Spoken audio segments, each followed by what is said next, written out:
আসসালামু আলাইকুম guys, how are you? আলহামদুলিল্লাহ, আই এম ওয়েল। আজকে আমি একটা ইনকারেক্ট সেন্টেন্স বলবো এবং সেটা কেন কারেক্ট হয়েছে এবং মিস্টেকটা কোথায় তা নিয়ে আমি এক্সপ্লেন করবো, কেমন? সো ইনকারেক্ট সেন্টেন্সটা হচ্ছে milk are good for health.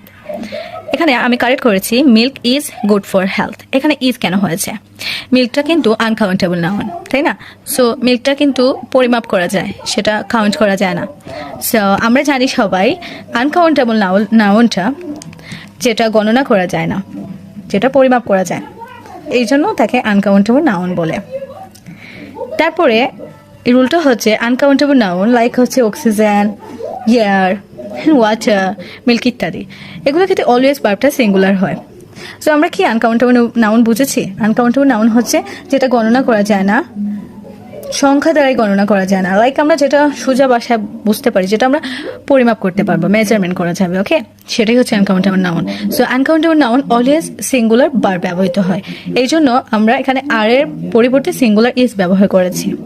আমি একটা ইনকারেক্ট সেন্টেন্স লিখে দিয়েছি, আপনারা কমেন্টসে কারেক্ট লিখে দিবেন, আর ভালো লাগলে লাইক করবেন, শেয়ার করবেন, অলসো সাবস্ক্রাইব করবেন আমার চ্যানেলটি, ওকে? আপনাদের সাবস্ক্রাইব আমাকে নেক্সট ভিডিও বানাতে এনকারেজ করে। আমার ইনকারেক্ট সেন্টেন্সটা হচ্ছে oxygen are good for health, সেটা আপনারা কারেক্ট করে আমাকে দিবেন। Thanks for watching, take care.